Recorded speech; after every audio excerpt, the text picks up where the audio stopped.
오늘은 십계명 강의 5번째 시간으로 제5계명 내 부모를 공경하라 라는 말씀입니다. 한편 생각해 볼 때에 부모 공경이 왜 꼭 십계명에 들어갈까 하는 생각을 정말 근본적으로 해보게 됩니다. 이 법이란 게 뭡니까 여러분? 법은 지키지 않으면 벌을 주기 위해서 만든 것이 법입니다. 다른 십계명들은 다 우리가 그렇게 이해할 수 있지 않겠습니까? 대인관계법들을 다른 것 나머지 5가지를 봐도 살인하지 말라, 간음하지 말라, 도둑질하지 말라, 거짓 증거하지 말라, 내 이웃의 것을 탐하지 말라, 말라. 그리고 누가 세상 사람이 들어도 그 법을 어긴 사람은 감옥에 가둘 만한 그런 법이 아니겠습니까? 그런데 또 하나님에 관한 법도 우상을 만들지 말라, 절하지 말라, 하나님의 이름을 망령되이 행하지 또 부르지 말라, 안식일을 거룩하게 지키라, 이런 말씀도 다 우리가 또 이해가 갑니다. 하나님 두려우신 하나님이기 때문에 그렇게 해야 된다는 것 이해합니다. 하지만 내 부모를 공경하라는 법은 믿지 않는 사람들에게도 당연하게 여겨지는 상식이고 도리 아니겠습니까? 그러나 또 법으로 규정할 수 없는 건 세상에서도 부모를 공경하지 않았다고 해서 또 부모님께 섭섭하게 드리고 부모님 마음에 상처를 드리고 눈물 나게 했다 해서 경찰관이 벌금을 요청할 수도 없고 감옥에 가둘 수도 없는 일이죠. 누가 볼 때에도 끔찍한 범죄가 아닌 이상 부모에게 불효했다고 벌금을 물거나 감옥에 가두지도 않습니다. 다시 말씀드려서 살인하고 간음하고 도둑질하고 이런 탐하고 이런 법령과 비교해 볼 때에 이것은 아주 최하위법처럼, 벌금조차 부과하기 어려운 하위법처럼 여겨진다는 것이죠. 그런데 왜 법으로 만드셨을까요? 하나님께서 바라보실 때에는 우상 숭배하거나 하나님의 이름을 망령되이 부르거나 살인하거나 간음하거나 도둑질하는 것과 마찬가지로 부모 불효하는 것이 큰 죄라고 생각하시는 것입니다. 법을 만드신 하나님께서 부모 공경이 그 다른 법들과 나란히 설 만큼 중요하다는 것입니다. 이 법을 주신 이유는 세상 사람은 어떨지 몰라도 하나님의 백성은, 하나님의 사람들은 부모 공경을 법으로 지키라는 것을 말씀하고 싶으신 것입니다. 여러분, 또 이 계명을 주셨던 것은, 이 계명을 주셨을 때나 오늘이나 사람 사는 세상이 계속되면서 부모 공경이 점점 더 없어질 또 부모 공경을 하지 않는 사람들이 많이 생길 것을 하나님은 아셨습니다. 그래서 이 강력한 법으로 이 법을 말씀해 주신 것이죠. 이스라엘 백성이 애굽의 노예로 살 때에는 십계명이 없었습니다. 그리고 또 십계명을 지킬 수 있는 상황도 되지 못했습니다. 할아버지도 아버지도 어머니도 자신도 자기 자식도 태어나면서부터 노예로 살아가는 그들에게 십계명을 지킬 수 있는 주권이 그들에게는 없었습니다. 그런데 노예에서 해방시켜 주시고 가나안으로 가게 하시면서 하나님의 백성이 되게 하시면서 하나님의 백성의 법을 주신 것이죠. 이 법은 하나님의 백성이라면 의무로 알고 지켜라 하는 것이죠. 여러분, 십계명을 깊이 들어가기 전에 먼저 십계명의 10가지 계명 중에서 이 부모 공경이 갖는 그 중요성과 위치를 한번 생각해 볼 필요가 있습니다. 십계명은 십계명이죠. 여러분 아시는 대로 출애굽기에 보면 32장에 이제 하나님께서 처음 모세에게 십계명을 주셨을 때 십계명을 2돌판에 새겨 주셨다고 분명히 말씀하셨고요. 이 돌판을 이제 받아 갖고 내려오면서 백성들이 우상을 만들어 놓고 모세가 없는 사이에 우상 숭배하는 모습 보면서 너무나 분개해서 그 돌판을 깨트려 버리죠. 그리고 그 이후에 출애굽기 34장에 하나님께서 다시 십계명을 또다시 만들어 주십니다. 똑같은 십계명을 다시 만들어 주시는데 이번에는 모세에게 명령하십니다. 네가 먼저 받은 것처럼 2돌판을 잘 다듬어 가지고 올라와라. 내가 거기다가 이전과 같은 계명을 다시 주리라. 그래서 십계명이 2돌판인 것은 상식이고 당연한 것입니다. 자, 그렇다면 십계명이 10가지 계명이니까 2돌판에 새길 때에 이 당연하게 5계명을 적지 않겠습니까? 우리의 상식이 그래요. 그런데 많은 성경을 공부하는 사람들이 그렇지 않다고 생각하는데 저도 동의합니다. 1계명부터 4계명까지를 한 돌판에 새겼을 것이고 5계명부터 10계명까지 6가지 계명을 또 다른 돌판에 새겼을 것이다라고 얘기합니다. 그 이유는 1계명부터 4계명까지는 대신관계, 하나님과의 관계의 법이고 5계명부터 10계명까지는 대인관계, 사람과 사람과의 관계, 이 세상을 살아가면서 사람들을 어떻게 대할 것인가에 관한 관계의 말씀이 6계명입니다. 그런데 제5계명, 대인관계의 첫 번째 계명이 내 부모를 공경하라라는 것이죠. 이것은 굉장히 중요한 의미를 가지고 있습니다. 우리가 중요한 대로 순서대로 말하지 않습니까? 5계명의 위치가 뭡니까?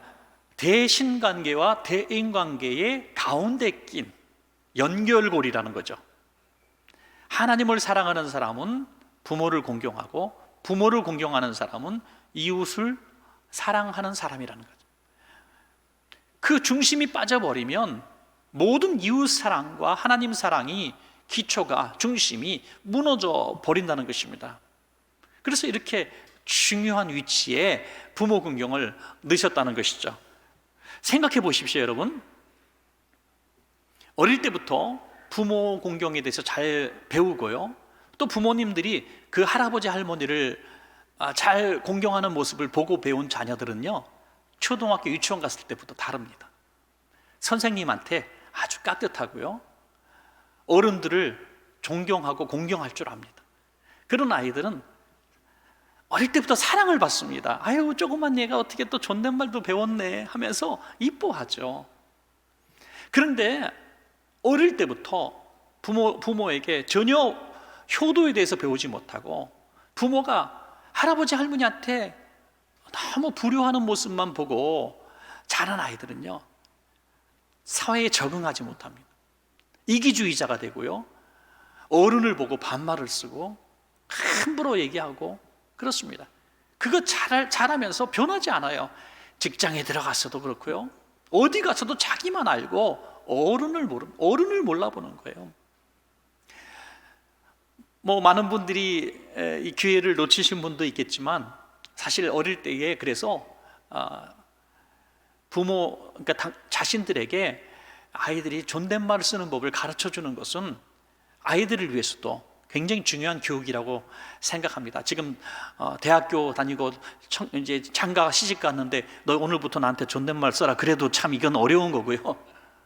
어릴 때부터 사실 우리도 부모님께 존댓말을 쓰면서 이것을 잘 가르치는 거, 이것은 우리가 잘 되기 위해서가 아니라 우리 자녀들이 잘 되게 하기 위해서, 세상에서 사람들을 사랑하고 또 어른들을 공경하고 잘 적응되고 사랑받고 복을 받을 수 있는 방법을 가르쳐 주는 것이다 라는 생각을 하게 됩니다.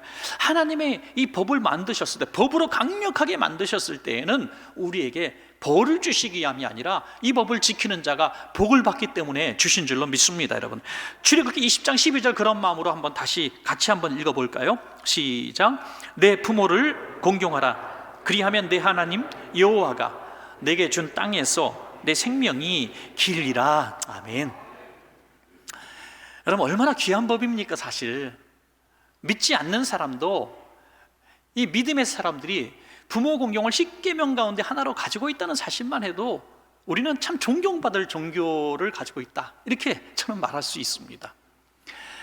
기독교가 처음에 한국에 들어왔을 때에 효를 모르는 종교라고 참 오해를 받고 비판을 받은 이유는 단 한 가지밖에 없었습니다. 그것은 제사상에 절하지 않았기 때문이죠. 그 절하지 않은 것 때문에 효를 모르는 종교인이라고 이렇게 비판을 받았는데, 여러분 절대 그렇지 않지 않습니까?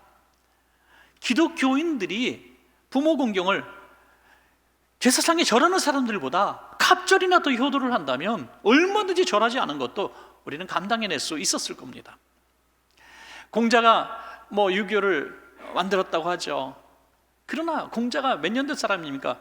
500년대 사람이죠. 기원전 500년, BC 500년대 사람입니다. 541년인가요? 어쨌든 500년대 사람이라고 얘기하는데, 모세는 공자보다 1000년 전 사람이, 1000년 전, 100년도 아니고 200년도 아니고 1000년 전 사람, 14세기의 사람입니다. 그러면 이 유교를 만든 공자보다도 하나님은 1000년 전에 내 부모를 공경하라고 말씀해 주셨습니다. 그러므로 부모 공경의 1등 종교는 기독교인 줄로 믿습니다, 여러분. 자, 그래서 우리는 부모를 공경하라는 것을 법으로 여기고 오늘 말씀을 들어야 하는 것입니다. 어버이 주일 때 되면 항상 들었던 말씀이에요. 어버이 주일 때는 부모를 기리며 고마워하고 또 효도를 해야 되는 그 방법들에 대해서 사실 중심적으로 나눴지만 참 많은 성도님들이 그냥 눈물을 많이 흘리는 시간이기도 했습니다. 오늘 사실 이 본문을 가지고 십계명이니까 말씀을 전하지만 사실 많은 분들이 눈에 밟히고 그리고 또 조심스러운 부분이 있습니다. 그것은 이미 하나님 나라에 다 가신 분들, 또 그런 전도의 기회, 또 효도의 기회를 잃어버린 분들이 너무나 많기 때문이죠. 그래서 참 후회하고 눈물을 흘리는 시간이 되기도 합니다. 그렇지만 오늘 또 생존에 계시는 우리 부모님들, 또 우리 자손들을 위해서 오늘 십계명의 하나로 오늘 본문을 우리가 듣기를 원합니다. 먼저 두 가지를 말씀을 드리는데요, 이 두 가지 중에 첫 번째는 순종이라고 하는 것입니다. 부모 공경의 첫 번째는 순종입니다. 에베소서 6장 1절입니다. 우리 한번 같이 읽겠습니다. 시작. 자녀들아, 주 안에서 너희 부모에게 순종하라. 이것이 옳으니라. 아멘. 부모 공경의 기본이고 또 가장 어려운 것 중에 하나가 순종입니다. 순종은 복종이라고도 할 수 있죠. 이해가 되지 않고 경우에 맞는 것 같지 않아도 잘 따르는 것입니다. 우리가 장성해서 또 부모님이 많이 연로해서 우리가 더 똑똑하고 더 많이 알기 때문에 순종하지 않는 것이 지극히 이성적이고 유익한 것처럼 여겨질 때도 많이 있습니다. 그러나 정말 중요한 어려운 부분이 아니라면 다 들어드리는 것이 부모 공경의 중요한 방법이라는 거죠. 아주 사소한 것까지 어머니 잘못됐어요, 아버지 잘못됐어요 이렇게 하는 게 아니에요 라고 계속 꾸짖고 가르치려 드리려고 하면 이게 바로 불효라는 것을 우리는 알아야 된다. 어르신들이 가장 많이 듣는 소리가 무엇인지 아십니까? 다 알 거예요. 가만히 계세요. 그러면 내가 가만히냐? 가만히 덮어 쓰고 있게 막 이러시는 거예요. 가만히, 나는 그 가만히 있으라는 소리에 너무 질린 거예요, 어른들이. 그건 가만히 정말 방에서 문 걸고 그냥 앉아 있으라는 얘기예요. 순종이라는 게 뭡니까? 그분을 나오게 하는 거예요. 말씀하게 하는 거예요. 일하게 하는 거예요. 그래서 효도의 기본은 어른의 말을 들어주는 겁니다. 들어주고 또 따라주는 거죠. 여러분 참 놀라운 사실은요, 대부분의 경우를 보면 결국에는 부모님의 말씀이 옳다는 것이 살아가면서 더 깨달아진다는 겁니다. 펜실베니아의 주립대학의 워너 사이 박사라는 분이 있었는데 이게 아주 옛날에 쓴 연구 결과입니다. 30년 동안 연구를 했고 4,000명을 대상으로 조사를 했다고 해요. 뭐냐면 이제 연세가 드신 분들, 특별히 75세를 기점으로 사람의 인지 능력과 어떤 변화의 상관관계를, 나이와 인지 능력의 상관관계를 조사한 통계입니다. 그런데 흥미로운 것을 발표했습니다. 우리가 보통 60세 넘어가고 70세쯤 되면 모든 것들에 대해서 좀 판단 능력이나 지적 능력이나 이런 것들이 급격히 저하되어져서 사회생활을 못할 사람으로 이렇게 생각을 할 때가 많습니다. 그래서 65세 이상은 전철을 타도 공짜로 타고 이때부터 노인이라고 얘기하면서 그냥 다 은퇴해야 되는 사람으로 생각한다는 거죠. 그런데 이 결과에 의하면 실제로는 75세까지는 특별한 질병이나 허약한 사람 아니면 젊을 때, 참 전성기 때에 40대, 50대에 가졌던 인지 능력, 판단 능력 이런 거, 또 기억력에 변화가 없다는 거예요.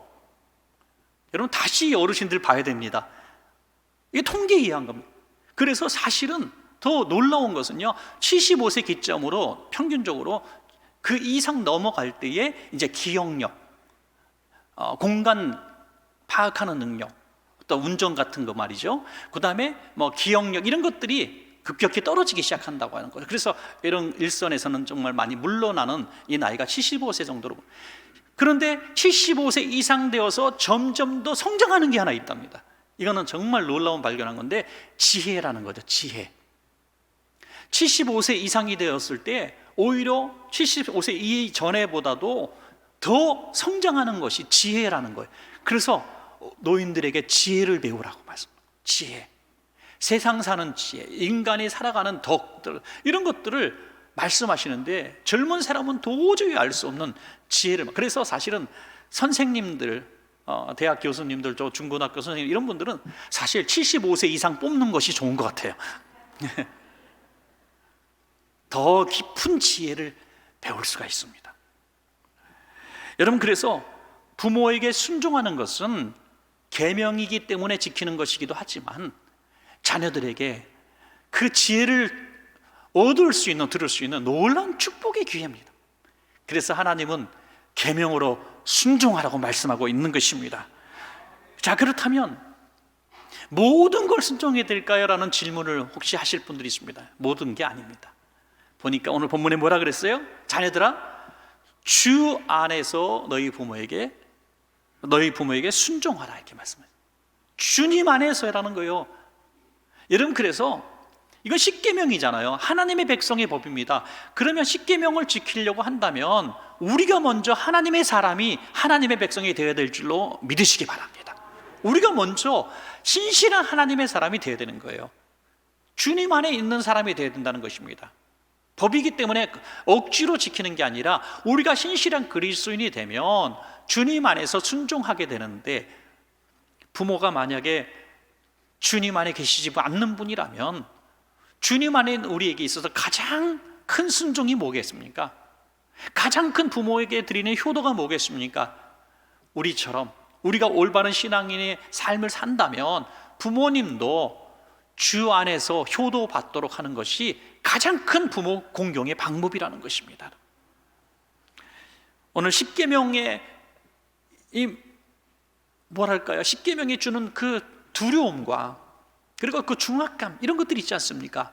혹시 여러분 부모님이 혹시 생존에 계시는 한 분이라도 하나님을 모르는 분들이 계시다면, 오늘 십계명 강의, 오늘 5번째 이 시간을 굉장히 중요하게 받아들이시고, 최고의 효도는 예수 믿게 하는 거다, 이 사실을 꼭 마음에 새기셨으면 좋겠습니다. 장례식에 많이 가죠. 우리 성도님 장례식 가고, 지방에 우리 부모님들 계신 곳에 이제 많이 갑니다. 한 번에 생존에 계실 때 한 번도 못 뵌 부모님들이 이제 영정 사진으로 이렇게 돼서 배울 때가 있는데, 대부분은 참 위로해드리면서 그냥 같이 덕담 나누고 이렇게 오지만, 어떨 땐 참 마음이 아픈 경우가 있습니다. 우리 집사님 4분, 권사님 4분, 또 정말 신실한 우리 교회 성도님이신데, 부모님 영정 앞에 제사상이 잘 차려져 있는 모습 보면은 참 마음이 아프고, 우리 성도님도 저를 보면서 되게 민망해하고 그렇습니다. 저는 제사상에 대해서 말하고 있는 게 아닙니다.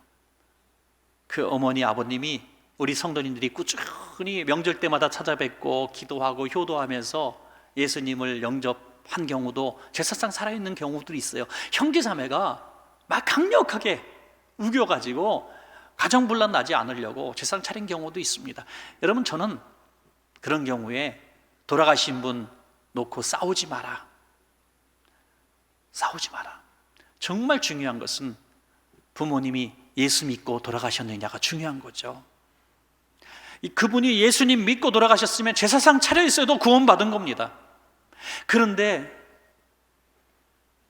전도하지 못하고 있다가, 내가 장남이니까 기독교식으로 해갖고 기독교식으로 장례를 치러도 예수 안 믿고 돌아가셨으면 무슨 소용이 있습니까? 그래서 기독교식으로 장례 치르는 것이 중요한 게 아니라, 제사상 차려놓고 장례 치르는 것이 우리가 결석으로 막아야 될 것이 아니라, 부모님 생존에 계실 때 예수님을 구주로 영접하게 하는 것이 최고의 효도라는 생각을 하시길 바랍니다, 여러분. 그래서 주 안에서 순종하는 거예요. 그냥 무조건 하고 싶은 거 하고, 내가 예수 믿기 싫어 하면은 그냥 순종하라는 게 아닙니다. 이것이 부모님께 최고의 복이 되는 것이기 때문에 주 안에서 순종하라는 것이죠. 왜 우리가 순종하는 겁니까? 순종의 이유는요, 부모님에게 기쁨을 드리기 위해서, 부모님이 잘 되게 하시기 위해서 순종하라는 거잖아요. 우리 그 말씀이 잠언서에 너무 정확히 나와 있거든요. 잠언 23장 22절부터 제가 읽어드리겠습니다. 너를 낳은 아비에게 청종하고 내 늙은 어미를 경히 여기지 말지니라. 진리를 사대에 팔지는 말며 지혜와 훈계와 명철도 그리할지니라. 의인의 아비는 크게 즐거울 것이요 지혜로운 자식을 낳은 자는 그로 말미암아 즐거울 것이니라. 내 부모를 즐겁게 하며 너를 낳은 어미를 기쁘게 하라. 아멘. 청종, 부모의 말씀에 청종하고 경히 여기지 말라. 이 청종이 뭡니까? 아래서 듣다, 이런 뜻이거든요. 아래서 듣다. 이 말씀 아래서 듣는 게 뭡니까? 눈높이를 낮추라는 거예요. 부모님의 인지 능력과 대화 능력이 현격히 떨어질 때가 있습니다. 대화가 잘 되지 않을 때도 참 답답할 때가 많이 있습니다. 그래서 들으려고 귀를 쫑긋 세우고 잘 들으라. 그러나 그냥 들어주는 것으로 끝나려고 하지 말고 그분이 기뻐하실 수 있도록 순종하는 거, 이게 청종이라는 것입니다. 요즘에 어르신들이 하도 외로우니까 이 말동무해주는 아르바이트생을 찾는데요. 그래서 일당 뭐 얼마 받기도 하고 1시간 시간제로 받기도 하고요. 뭐 1시간에 뭐 5만 원 이렇게 뭐 받고 그냥 들어주는 거예요. 자기 인터넷 하면서 그냥 듣는 거예요. 이렇게 그러다가 시간 됐어요, 안녕히 계세요 하고 하는 거죠. 이게 청종은 아니, 이게 듣는 게 아닌 거예요. 자식이 부모 공경하는 마음으로 듣는 것은 그분의 대화 속에서 그분의 마음을 읽는 거예요. 그러면 무엇이 그분에게 기쁨이고 소원인지 들려진다는 것입니다. 난 괜찮아 해도 괜찮은 게 아닐 때가 많잖아요. 제일 많이 괜찮아하는 거짓말. 이번 명절에 내려오지 마라. 복잡하니까. 절대 본심이 아닙니다. 본심이 아니에요. 저도 보니까 내려오지 마, 내려오지 마. 차 타고 내려가는데도 내려오지 마, 내려오지 마 하고 1시간 전에 문 앞에 서 계시더라고요. 1시간 전에. 청종하고 순종하려는 마음이 없으면 괜찮아 하면 괜찮다 그러셨잖아요 하고 싸운다니까요. 젊은 사람은 모르는 부모님들, 연로하신 부모님만 가지고 있는 그런 아픔들이 참 많이 있습니다. 그것은 첫 번째로 뭐 육체적인 아픔이라고 하죠. 젊을 때는 전혀 아프지 않았던 부분들이 자꾸 고장나기 시작합니다. 여기저기 건강했던 부분들이 하나씩 연쇄적으로 아프기 시작하고 무너지고 힘들어합니다. 어떻게 해드리겠어요? 뭐 방법이 없잖아요. 공감해드리고, 얼마나 아프세요 공감해드리고, 또 치료받게 해드리고, 그 방법밖에 없습니다. 근데 나이 드시면 다 그런 거죠 뭐 이렇게 얘기하면 얼마나 서운하시겠어요. 또 외로움을 잘 타신다는 게, 젊을 때는 조용한 데가 좋아서 막 조용한 시간을 찾는 게 휴가잖아요. 근데 나이 드시면 사람들이 잘 오려고 하지 않아요. 대화하려고 하지 않아요. 그래서 외로움을 많이 타요. 젊을 때 내가 은퇴하면은 조용한 데 가서 살기라 하면서 저 깊은 산 속에 바닷가에 조그만 이제 무너져가는 집이라도 사갖고 갖고 놓고 나 이제 저기 가서 살래 하시는 분들이 많이 계신데, 예쁘게 진 별장들이 얼마나 지방에 많은지. 근데 거의 다 매물로 나왔는데 사는 사람도 없어요 지금요. 왜요? 가서 살아보니까 3달만 딱 사니까 너무 외로워서 못 사는 거예요. 너무 외로워서. 여러분 혹시라도 내가 나이 들어서 은퇴해서 저 외딴 곳에 별장 짓고 살려고 그걸 로망으로 여기고 꿈으로 여기고 지금 막 땅 보러 다니시는 분 있으면 오늘 이 말씀을 정말 축복으로 알고 들으시기 바랍니다. 그러려면 여러분 꼭 집을 하나 마련하고 싶으시다면 노후를 위해서 제가 드리는 3곳 중에 하나를 장만하십시오. 초등학교 옆, 대형 병원 옆, 이마트 앞에 최소한 이 3가지 중에 하나. 그러면 외롭지 않을 겁니다. 우스갯소리로 얘기했지만 말동무가 되어드리는 것도 순종이고 청정이고 효도라는 거죠. 그리고 배고픔도 가난함도 연약함도 많이 느낀다. 그래서 자꾸 주머니에 별게 다 들어가는 거예요. 어떤 부모님이 있는데, 어머니가 있는데 이제 치매가 걸리셨는데요. 자꾸 생기는 거 있으면 저기 집어넣는 거야. 자꾸 주머니 안에 뭐가 들은, 며느리가 너무 힘든 거예요. 그 옷 빠는 것마다 해도 너무 힘들어요. 그 막내가 너무너무 좀 형제 중에서 좀 못났나 봐요. 그래서 뭐 어릴 때부터 말썽도 많이 일으키고 고생도 많이 하고, 그래서 명절 때 잘하시 웃는데 이번 명절에 온다 그러니까 너무 이 할머니 어머니께서 설레셨나 봐요. 막내가 된장찌개를 너무너무 좋아했는데 된장찌개를 끓여달라고 며느리한테 부탁해서 된장찌개를 잘 끓였는데 막내가 오지 않는 거예요. 아끼시고 내 방에서 먹을래 하고 가지고 들어가시더니 된장찌개를 손으로 확 퍼가지고 자기 주머니에다 집어넣으시더래. 된장 국물 뚝뚝 떨어지는 걸 주머니에다 집어넣으시고 옷이 막 된장탕이 돼서 아버님 어머니 이게 뭐예요? 막 그러니까 미안하다, 막내 줄라 그랬다. 막내 줄라고. 이게 어머니라는 거죠. 이게 어머니. 자신의 어린 시절 또 살아오는 시절의 배고픔, 서러움, 이것들을 자식에게 주시려고 하지 않는 거예요. 그래서 어르신들 간식거리 많이 사드리고 배달해 드리는 거, 이것이 순종이고 효도라는 것입니다. 자, 그러면 두 번째는 뭘까요? 두 번째는 공경이라고 하는 거죠. 공경이라는 것은 마땅히 받아야 될 대우를 해드리는 것이 공경이다, 이렇게 나와 있어요. 그 권위에 합당하게. 선생님이면 선생님에 대한 존중이 있잖아요. 또 법을 집행하는 사람이면 법을 집행하는 사람에 대한 존중이 있습니다. 그것처럼 부모는 부모라는 이름 하나를 가지고도 당연히 마땅히 받아야 될 그 권위가 있다는 것입니다. 그 권위가 너무 무너진 시대를 지금 살아가고 있어요. 부모의 권위가 전혀 없어요. 왜? 어릴 때부터 부모를 친구처럼 생각하다 보니까 막 함부로 대하고요. 엄마 아빠는 그래도 되는 존재로 그렇게 우리가 키워버린 거예요. 우리 잘못이에요. 우리가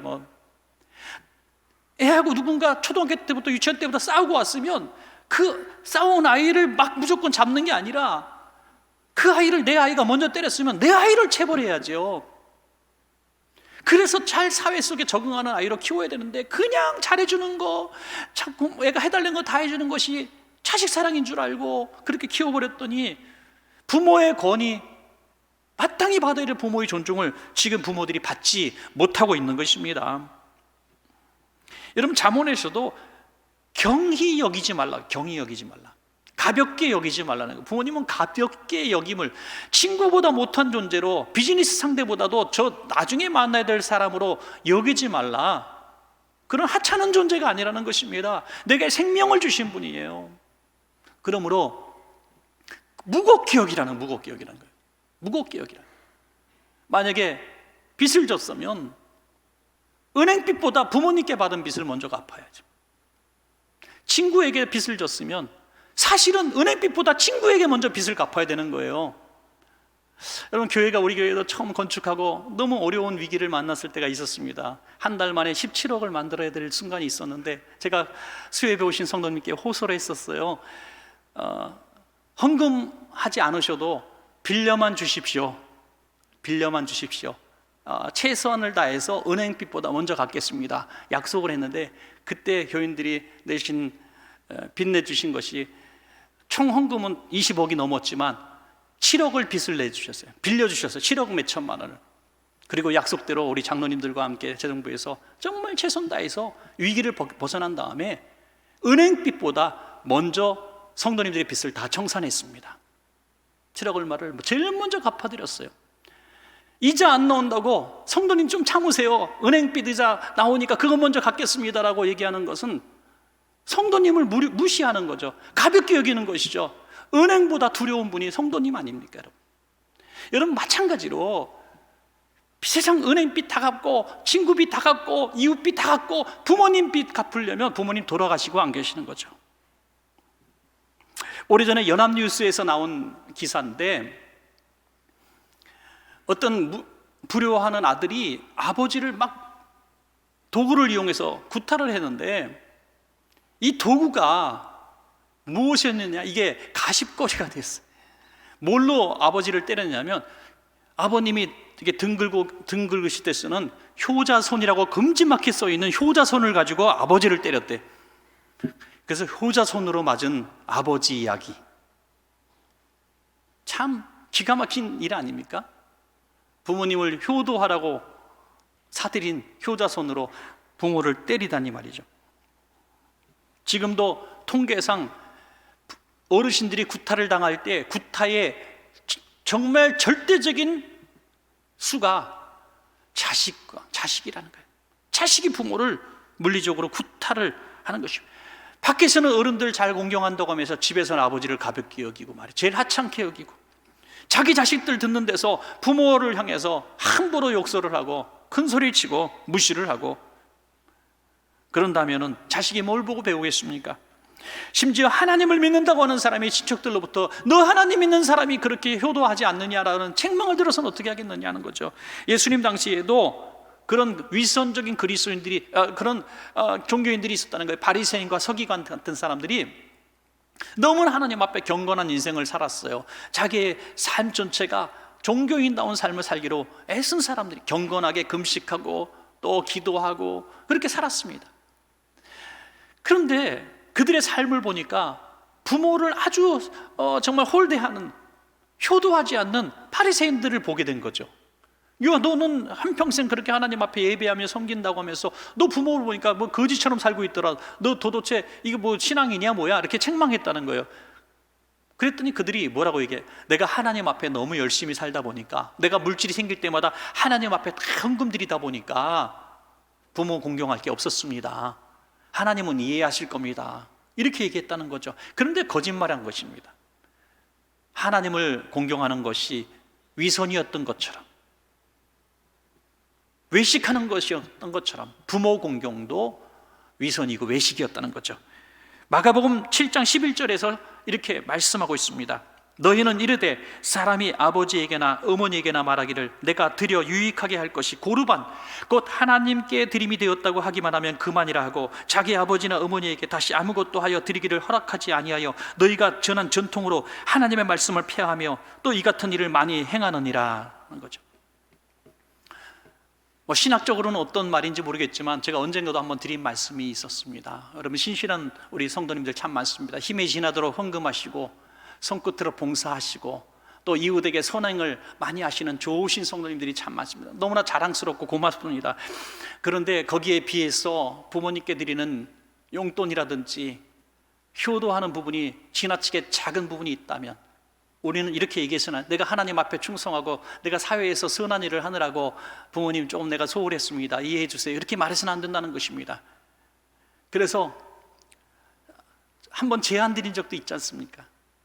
어버이 주일이 있는 5월달 한 달 동안이라도 11조까지는 제가 어떻게 손댈 수 없습니까? 하나님의 거니까 11조 외에 부모님께 드릴 용돈이 없어서 정말 드릴 수 있는 것이 없었더라면 11조 외에 모든 헌금 한 달 동안 한 번도 하지 마십시오.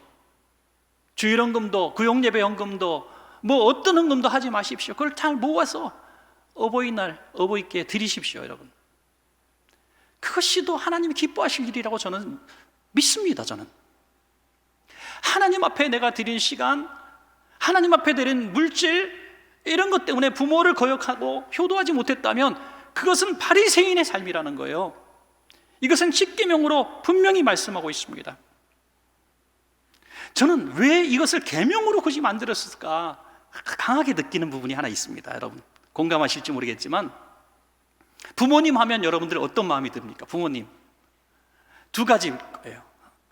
한 경우는, 대부분의 경우인데 너무 고맙죠.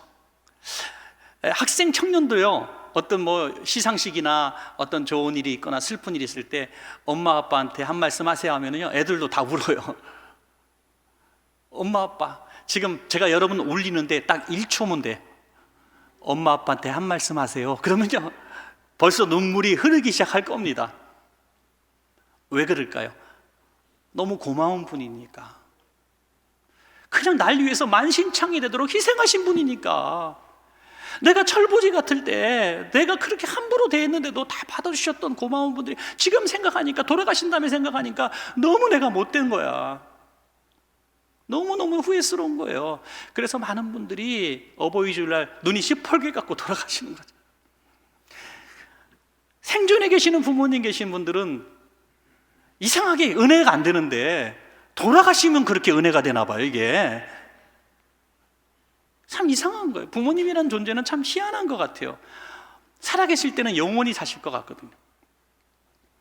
그래서 부모님 생각하면 후회하고 슬프고 죄송하고 이 만감이 교차하는 분들이 오늘 내 부모를 공경하라는 말씀에 야, 하나님 계명으로 주신 얘가 내가 받아들입니다 라고 공감합니다. 그런데 또 한 경우는 어떤 경우는 부모님의 사랑에 대해서 전혀 받아보지 못한 사람이 있어요. 여러분, 우리 주변에 흔하진 않은 경우지만 아주 어릴 때 이기적인 부모로부터 버림받은 자녀들, 미혼모로서 그냥 베이비 박스에 집어넣어 버리고 지하철역에서 나와서 버려버리고 그런 무책임하게 버림받은 자식들도 우리 주변에 있습니다. 또 어릴 때부터 알코올 중독자, 도박 중독자, 폭력 중독자 아버지 밑에서 어머니가 구타당할 때 같이 구타당하고 맨발로 쫓겨나고 아버지 하면 치가 떨리고 아버지 하면 칼을 마음에 품고 있는 그런 사람도 있습니다. 그런 사람에게 부모를 공경하십시오라는 말씀이 들어오겠어요? 그래서 저는 이것이 계명으로 주신 하나님이 너무나 놀랍습니다. 그럼에도 불구하고 부모에게 공경하는 것이 법이라는 것은 내가 부모에게 사랑을 받지 못했어도 얻은 것 하나도 없어도 그럼에도 불구하고 계명으로 알고 법으로 알고 부모를 공경하는 자는 내가 복을 받기 때문인 것이죠. 우리의 자손이 복을 받기 때문입니다. 받은 대로 갚으라는 것이 아니라 그래서 법인 것입니다. 받지 못했어도 공경하는 것입니다. 이것이 법이라는 것이죠. 여러분, 우리 모두가 축복받는 비결, 복을 받기 위해서가 아니라 법이니까 지키다 보니까 복을 받는 것입니다. 사랑하는 여러분, 말씀을 맺겠습니다. 부모 공경을 지킨 사람은 우리에게 주시는 복이 있다고 했어요. 잘 되는 복과 내가 준 땅에서 오래오래 사는 장수의 복을 약속해 주셨습니다. 물론 장수의 복이라는 것이 시간상의 장수의 복만 아닐 겁니다. 그래서 성경학자들이 본문을 좀 많이 연구하다 보니까 아주 유익한 결론을 얻게 됐죠. 평안의 복이라 그랬어요. 평안의 복, 삶의 평강이 있는 복을 누린다. 물론 하나님께서 건강과 장수의 복을 대부분 주시는 것을 경험하고 아주 특별한 경우에 효자도 일찍 하나님 나라 가는 경우도 있기 때문에 절대적이라고는 말씀할 수 없지만은 적어도 평안의 복은 우리가 누리는 것을 확신할 수 있습니다. 우리와 우리 후손들이 제5계명 부모 공경의 법을 잘 지키심으로 말미암아 잘 되는 복과 평안의 복을 누리시기를 주님의 이름으로 간절히 축원합니다.